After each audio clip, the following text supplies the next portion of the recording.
Nintendo's $80 price tag for certain Switch 2 games dropped a bombshell on gamers, with the regular standard price of most games now being $70 United States dollars. This represents a $10 increase from the current generation, and a $20 increase from the price of Switch 1 games. And this all comes at a time where people are still burned about the price of $70 video games, before that price adjustment has even had time to feel normal. Nintendo is now pushing out a price hike even higher than that. This became even more ridiculous when during their Mario Kart World livestream, chatters were spamming "drop the price" in Nintendo's chat. But honestly, Nintendo is not where the game pricing discussion ends. Grand Theft Auto 6 is rumored to cost $100, and it's something that many publishers are secretly hoping that happens so that a heavy hitter like GTA can be the one to break the price barrier, normalizing the $100 video game. This has led to a lot of discussion about how we even got to this point in the first place, with a lot of people showing game ads from the 90s and early 2000s depicting cartridge-based games often retailing between $60 and $80, and that's at the time. For example, you can see from this 1997 ad Mario Kart costing $60. Adjusted for inflation, that's around $118 today. A 1996 edition of Next Generation magazine reported that Nintendo 64 cartridges cost an average of $30 at the time to manufacture. Adjusted for inflation, that's $60 today. But this also means that half of the prices that you see listed in these old magazines is just the cartridge, and not any of the profit margin that the developers are receiving for selling the game. But that's where things get really funny, because if you factor out the cartridge, these games end up being $30, which again, adjusted for inflation today, is $60. But everything would change with the advent of Sony's PlayStation, which would use CD-ROM based media, which was incredibly cheap to produce, only costing $1 to manufacture at the time, which is $2 today. PlayStation games would retail between $40 and $50, significantly undercutting the price of Nintendo 64 games. This pricing, combined with an incredible library, is why the PS1 outsold the Nintendo 64, with Nintendo 64 only selling about 33 million units and PS1 selling 102 million. That's a ratio of about 3 to 1. Of course, the price of video games wasn't felt as acutely as it is today, in large part thanks to rental services like Blockbuster, allowing people to take home games for a few days and play them. For shorter games, you could often complete them during the rental period. Rentals also help people buy with more confidence, as they would have tried the game out much more extensively before buying it. But first, I'm going to show you how to save money on games with our sponsor Instant Gaming, an authorized code reseller that gets you games for a much cheaper price than you'd pay on their official storefronts. This of course means getting Steam games for a significantly lower price, but they also have Nintendo eShop gift cards. You can get a $50 eShop gift card for only $47, allowing you to shave some dollars off of Nintendo's price increase. They also allow my channel to give away a free game at the end of each month, so be sure to check out Instant Gaming with a link in the description or pinned comment for a chance to win.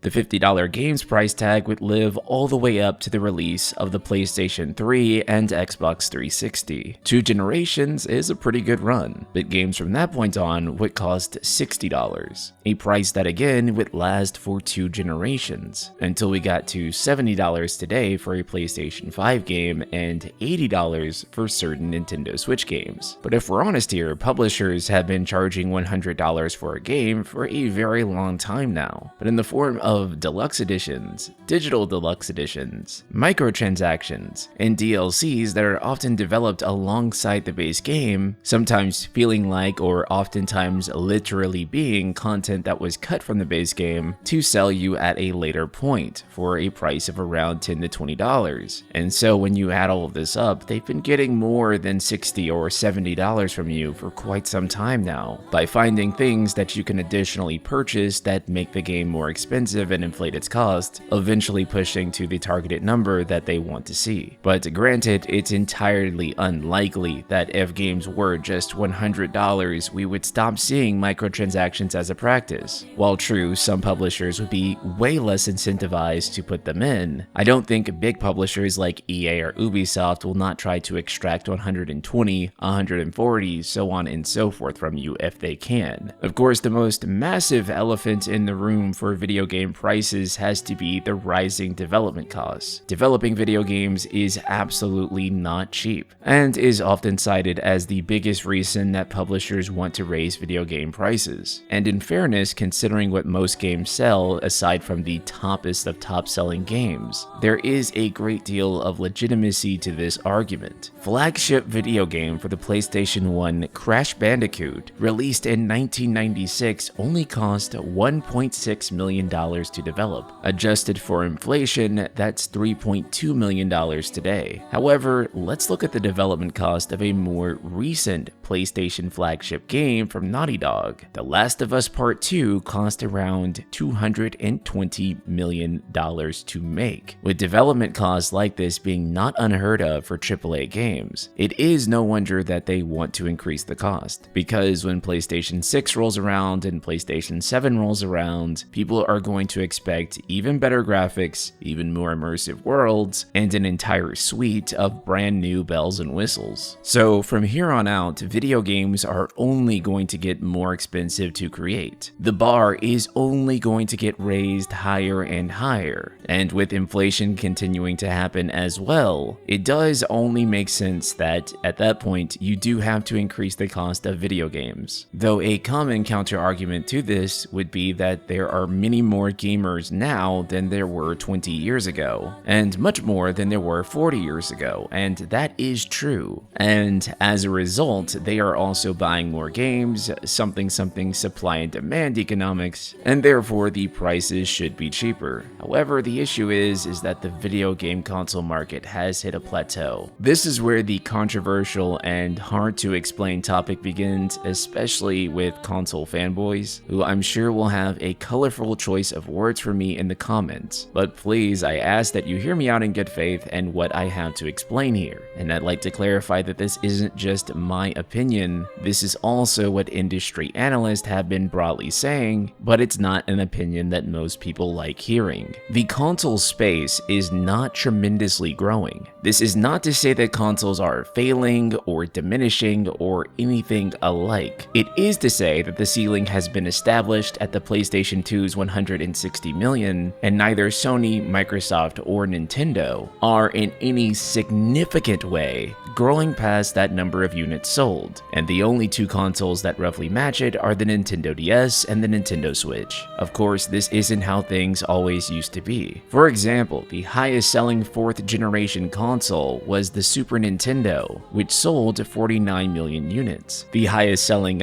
5th generation console was the PlayStation 1, selling 102 million units. So that means that the peak of what a console can sell has doubled. With PlayStation 1 to PlayStation 2, PlayStation 2 would go on to sell 160 million units, making it the highest selling console of all time. That means that a new ceiling has been reached. And while debatably the Nintendo Switch may push past that 160 million, it arguably isn't going to do so in a way that completely changes the delta for console hardware, which to do so, it would probably need to sell well over 200 million units. That is to say that the growth is relatively incremental if the Switch does end up surpassing the PS2, and it would come well over 20 years later. I want to be explicitly clear here, this does not mean that consoles are dying or anything alike. However, most of the industry expected the console market to continue growing in a way that it just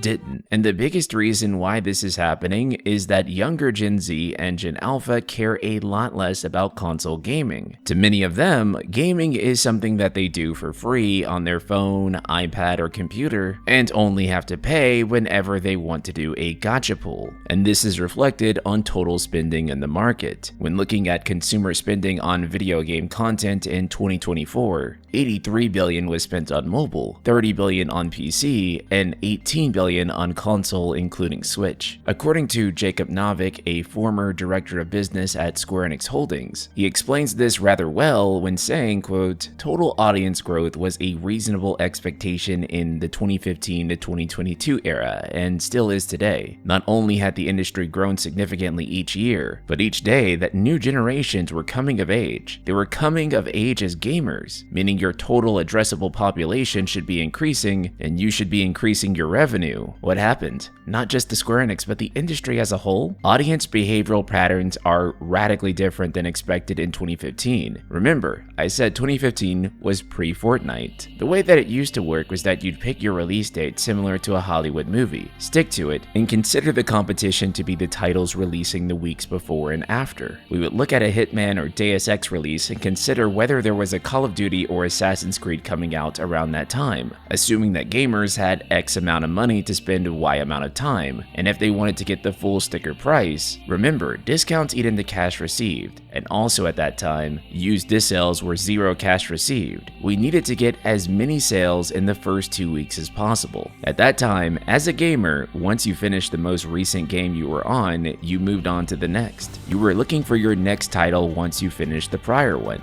We wanted one of our titles to be the next title you bought to fill your gamer needs. This world would radically change in the last 6 years. Earlier this month, Kotaku had an article called 9 Great Games We Can't Stop Thinking About. There's a surprise 10th slide, and that is Fortnite. Zuizenzi writes in the article, quote, "And once again, another weekend arrives and I realize I'll be spending most of it playing Fortnite. I'm very close to maxing out both my Battle Pass and Festival Pass, so that's the plan. I hate how deep Fortnite has its hooks in me to the point where I'm choosing to play it over brand new cool looking video games. But I can't help it. I must finish these damn passes, get all the rewards, and earn the right to play other stuff. Well, until the next season starts up and once again, return to Fortnite and drop in and level up all over again. It's sick. I hate myself. I can't wait to play more this weekend." This is indeed the point. Square Enix are not competing against the latest new installment, they are competing against every free-to-play online game that is constantly adding content and getting more robust over time. The amount of time that people are spending on games as a service is staggering. It honestly even feels like nowadays when people ask me what games do I play, they're not really asking what video games in total I play, they're asking which gacha service multiplayer games I play. Those games are only becoming more and more popular, especially with the younger generations. So the price of developing games is increasing tremendously. And while the console market is still strong, the audience on consoles isn't growing enough in order to keep those prices sustained, and the younger generation seems to be playing more free-to-play games and spending most of their money and time on that rather than full-priced games. There are other realities too, such as the tariffs that are about to be imposed on China, Vietnam, and other countries, which is to say that tech is going to pay the price for that, something that invariably is going to create uncertainty in the market, and that console manufacturers have already said that they are bracing themselves for impact on. And all of these factors together is why the cost of video games is only going to go up from here.